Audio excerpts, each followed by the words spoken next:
Les amis, bonjour à tous, j'espère que vous allez bien et que tout se passe pour le mieux pour vous. C'est la folie. Alors, je sais pas si on est dans un mercato d'hiver ou un mercato d'été, mais quand je vois Chelsea, c'est inquiétant. Oh, les mecs, ils se sont gavés. Bon, l'actu, on va dire, le truc qui a marqué un petit peu tout le monde, bon, c'est Chelsea avec toutes ses recrues. Mais les gars, on en parle de ce qui s'est passé avec Hakim Ziyech? Non, parce que ce qui s'est passé avec Hakim Ziyech, c'est dans une addition au PSG de choses qui ne va pas dans leur sens. Campos, tu te dis, bon, à un moment donné, attends, il est où? Lui, il bosse à Paris, il bosse ailleurs, il est... Quand tu vois tout ce remue-machin de bouillie, de chantilly aux champignons, tu te dis, mais il n'y a plus rien de sérieux ou quoi, là? Alors Paris, il voulait se renforcer. Ils perdent Herrera, qu'ils ont voulu faire revenir, je crois. Donc, au final, ils l'ont perdu. Hakim Ziyech, ça s'est pas fait. Ils ont voulu faire Asensio dans les dernières secondes. C'était mort. Skriniar, pour renforcer la défense, c'est pas passé. L'Inter en a besoin jusqu'à la fin de la saison. Ils ont pas pu le remplacer à temps. Paris, ça va se compliquer. Ça va se compliquer parce que le problème, c'est que, comme je vous dis dans la dernière vidéo, c'est pas que des problèmes liés au terrain, le coach, les joueurs, c'est qu'il y en a à tous les étages. Et les vrais plus gros problèmes ne seront pas traités parce qu'ils sont au plus haut des étages. Alors que là, on va parler pendant encore des mois et des mois sur le terrain. Et s'il se passe une dinguerie sur le terrain, on va s'arrêter sur un ou deux joueurs. Après, ça va être le coach qui va changer. Et après, voilà. Et puis, quand tu vois les circonstances de comment Campos vient, en fonction de trucs, est-ce que c'est un seul joueur qui a décidé de beaucoup de choses? Bref, c'est un bazar et le bazar ne fait pas naître de bons fruits. J'ai envie de dire, hein. Le bazar, c'est le bazar. Hein. Tu vas trouver une petite pièce au milieu du bazar, mais bon, vous m'avez compris. C'est ouf. Hein, Ziyech. Alors, attendez, ça va être drôle. Les circonstances du bail.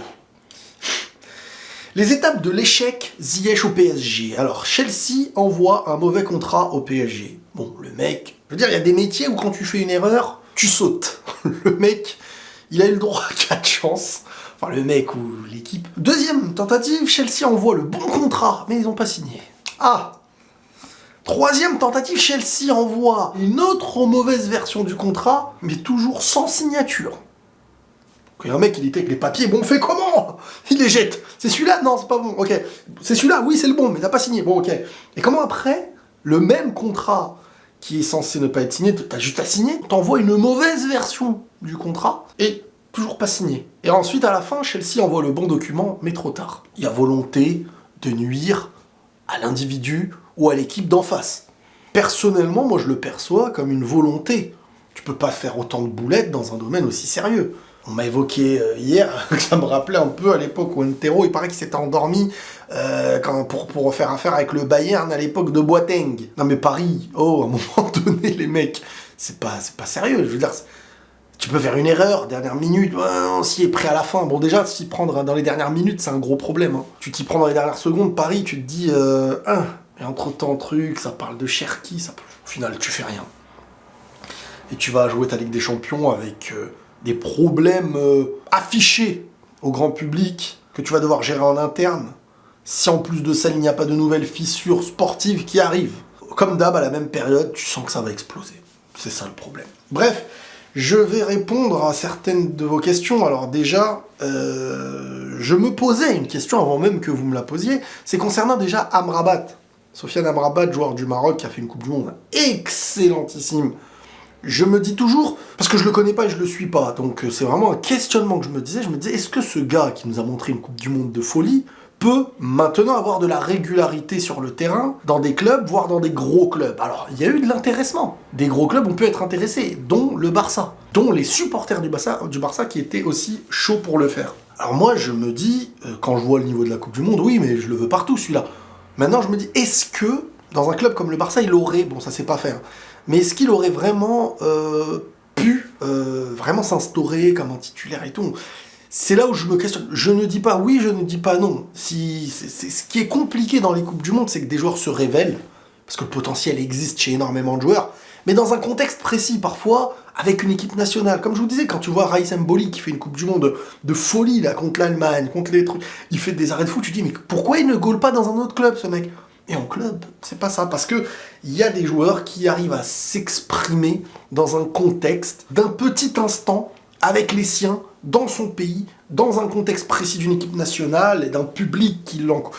voilà, qui ne vit pas la même concurrence, qui ne vit pas la même différence de contexte, de langue, de climat. Quand je dis climat, c'est surtout le climat dégagé par un pays, par une mentalité, par une culture différente, par beaucoup de choses dans lesquelles tu peux être étranger et parfois tu as du mal à t'exprimer même si le talent est là. Et c'est là qui fait que quand tu arrives au Barça, est-ce que, tout comme Ziyech en arrivant à Paris s'il était venu, est-ce que vraiment ça aurait été bon pour lui? Est-ce qu'il aurait réussi ou aurait eu le temps de s'exprimer? Et c'est ça où moi je me posais la question par rapport à Amrabat. Je me dis purée, parce que ça peut faire un caissier numéro 2 si le Barça l'avait pris. Tout autant que ça aurait peut-être pu s'instaurer comme quelque chose de...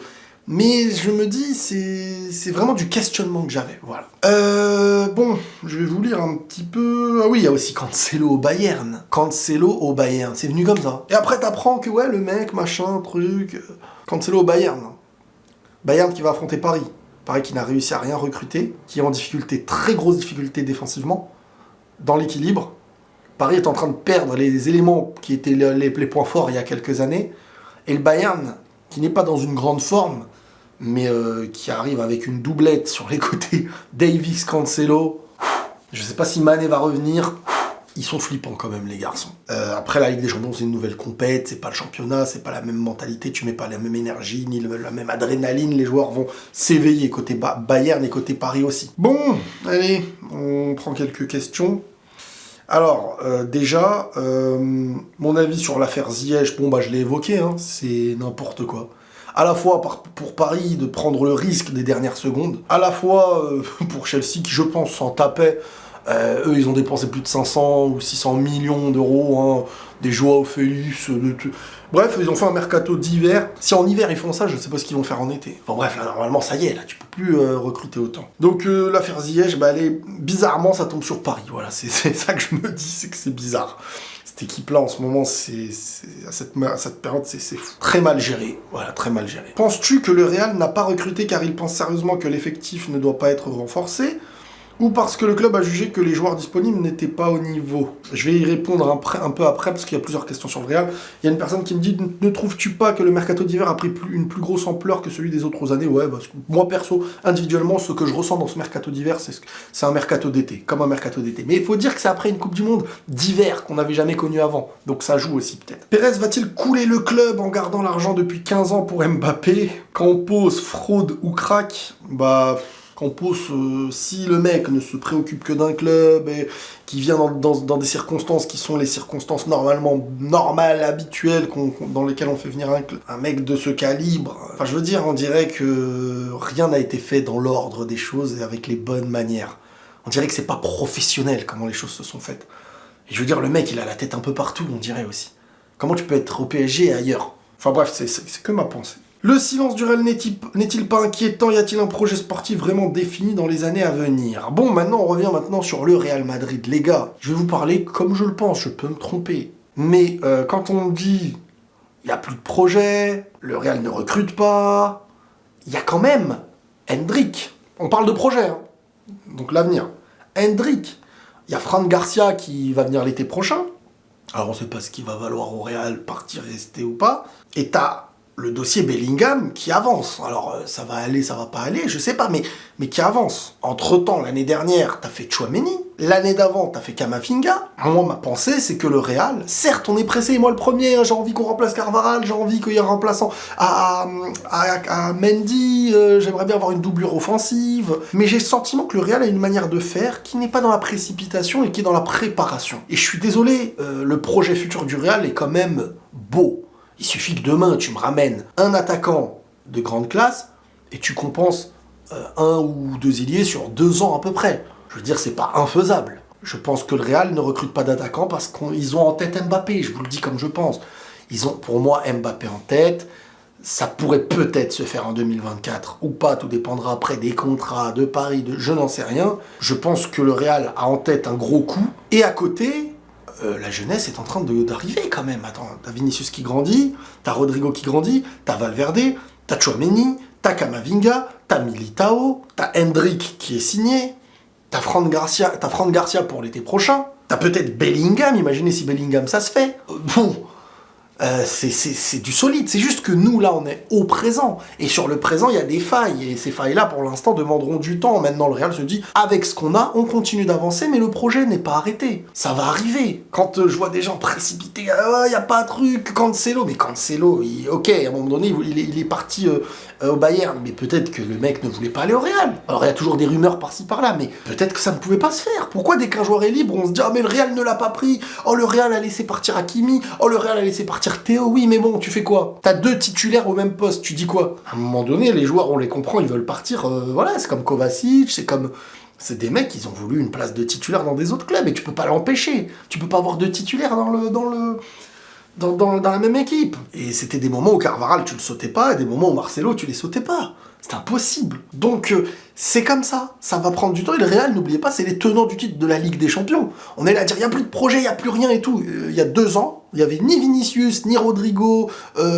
ni Valverde à ce niveau, ni Tchouaméni, On pensait pas que Militao allait avoir ce niveau. On pensait pas que Tchouaméni allait arriver à être le futur de ce poste. On pensait pas qu'Amavinga. On pensait pas que Vinicius allait être Vinicius. On pensait pas, attendez les gars, doucement. Faut pas non plus faire une crise, même si la saison se rate. Imaginons, t'as pris une saison, le championnat, Ligue des Champions l'année d'avant, tu reprogresses. Et tu peux refaire un gros coup l'été prochain et faire grandir des jeunes.